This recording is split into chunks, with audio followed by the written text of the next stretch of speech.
الحمد لله ما شمل نواه وما تكلم يدعى في الحشا طرحا.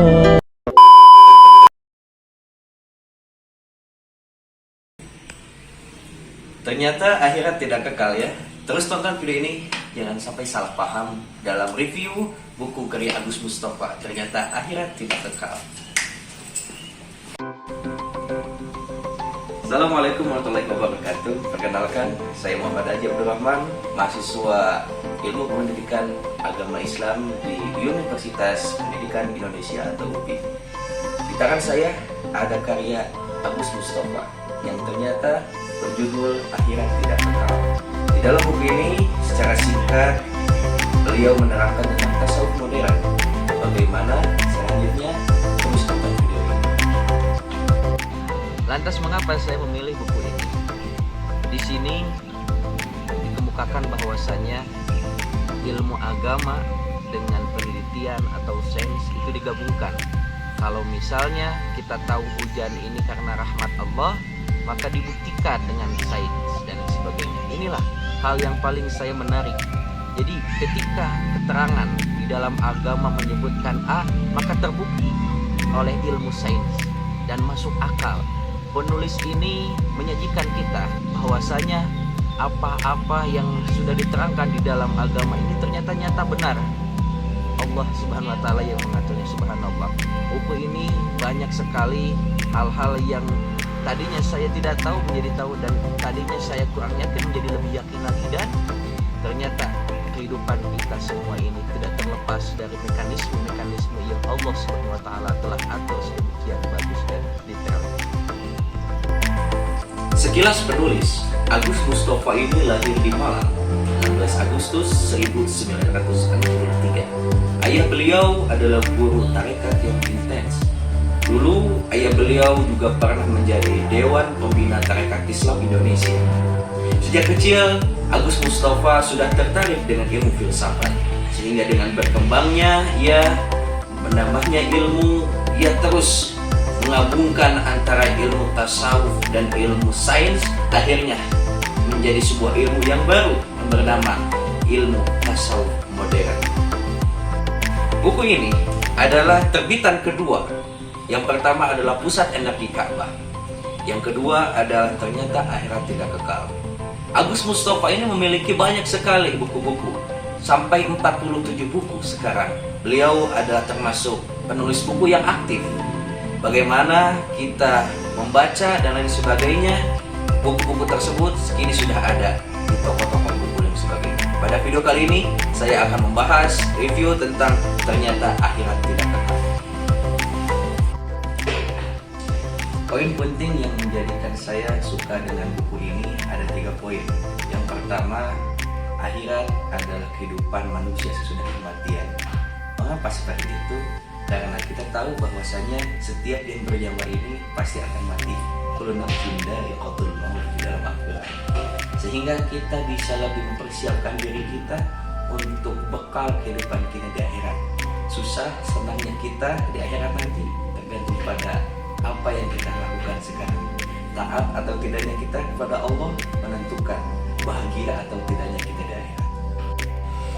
Poin nomor 2. Di bumi drama kemanusiaan digelar. Itulah buku nomor 2. Kenapa sih bisa begitu? Allah Subhanahu wa taala menjadikan bumi ini sebagai tempatnya manusia, sebagai khalifah di muka bumi, sebagai pimpinan di bumi ini adalah manusia. Lantas kenapa dari sekian banyak galaksi, dari sekian banyak planet-planet, kenapa harus bumi? Ada Mars, ada Jupiter, kenapa nggak di sana saja yang lebih besar planetnya? Ternyata oleh ilmuwan, oleh sains terbukti bahwasanya di seluruh alam semesta ini, dari sekian banyak planet-planet ini, hanya bumi lah yang paling memungkinkan untuk terjadinya kehidupan. Makanya Allah Subhanahu wa taala menurunkan Nabi Adam alaihissalam bukan di Mars, bukan di Jupiter, tapi ke bumi ini. Kenapa? Karena di dalam Al-Quran sudah dijelaskan khalifah yang akan memimpin bumi ini adalah manusia. Makanya manusia diturunkan oleh Allah di bumi. Kenapa? Karena Allah lebih tahu apa yang terbaik bagi hambanya ketimbang hambanya itu sendiri.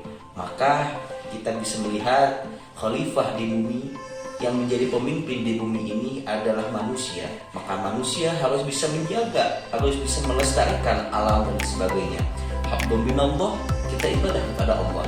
Habdun minanas, kita baik kepada sesama manusia. Dan ingat, tugas kita di bumi ini adalah menjadi khalifah.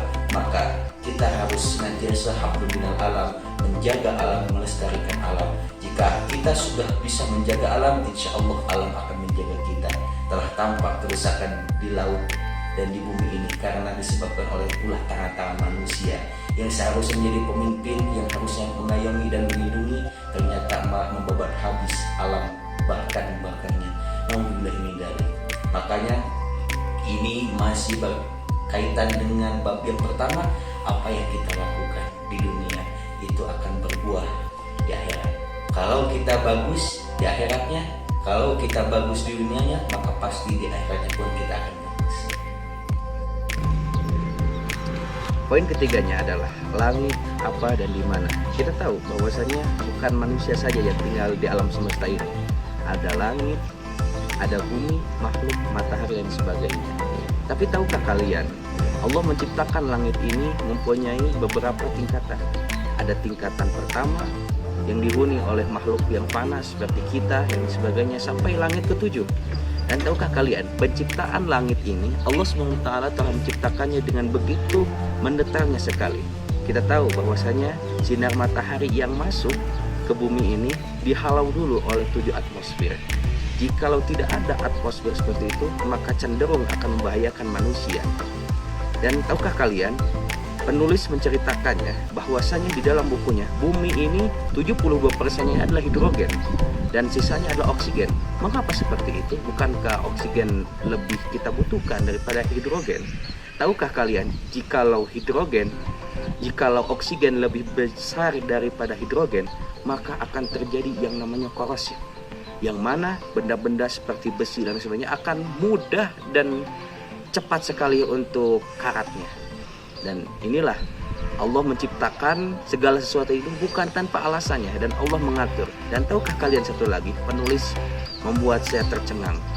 Bumi ini mengitari matahari, sementara matahari punya gaya tariknya atau gravitasinya. Jikalau bumi memiliki kecepatan putaran yang lebih lambat daripada gaya tarik matahari, maka dipastikan matahari akan menelan bumi. Bumi akan masuk ke dalam matahari. Tapi kan tidak seperti itu. Bumi lebih cepat mengitari matahari dengan kecepatan yang sangat luar biasa sekali. Makanya Allah menciptakannya sesuai dengan edaran supaya bumi bisa mengelilingi matahari sesuai kebutuhan manusia, dan planet-planet yang ada di sekitarnya tidak akan bertabrakan karena ada orbit, ada jalan masing-masing planet tersebut. Itulah. Selebihnya kita bisa membaca karya Agus Mustafa yang pertama, Energi Pusat Ka'bah atau Pusaran Energi Ka'bah ya. Itu. Poin terakhir adalah keuntungan membaca buku ini. Karya Agus Mustafa ini sangatlah bagus bagi kita yang sedang mencari keyakinan, yang sedang mencari kebenaran akan apa yang diterangkan di dalam Al-Quran. Penulis akan mengajak kita bahwasanya dunia sains yang terbukti secara logika ini betul benar sekali seperti mana yang diterangkan di dalam Al-Quran sebagai pedoman hidup manusia. Makanya saya anjurkan membaca buku ini, dan mudah-mudahan setelah membaca buku ini kita makin taat dan bertakwa kepada Allah SWT. Jadi kesimpulannya, mengapa judul ini diberi nama Ternyata Akhirat Tidak Kekal yang banyak sekali mengandung kontroversi? Jadi gini, saya baru mengangkat kesimpulan bahwasannya yang namanya akhirat itu adalah alam. Yang dimaksud alam di sini adalah dunia. Jadi dunia itu tidak kekal. Apa yang kita lakukan akan berdampak di akhirat.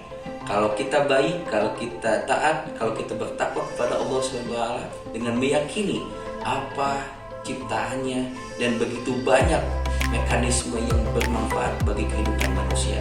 Jangan lupa berikan saran, komentar kalian, dan like, share, and subscribe video ini. Terima kasih, mudah-mudahan bermanfaat. Wassalamualaikum warahmatullahi wabarakatuh.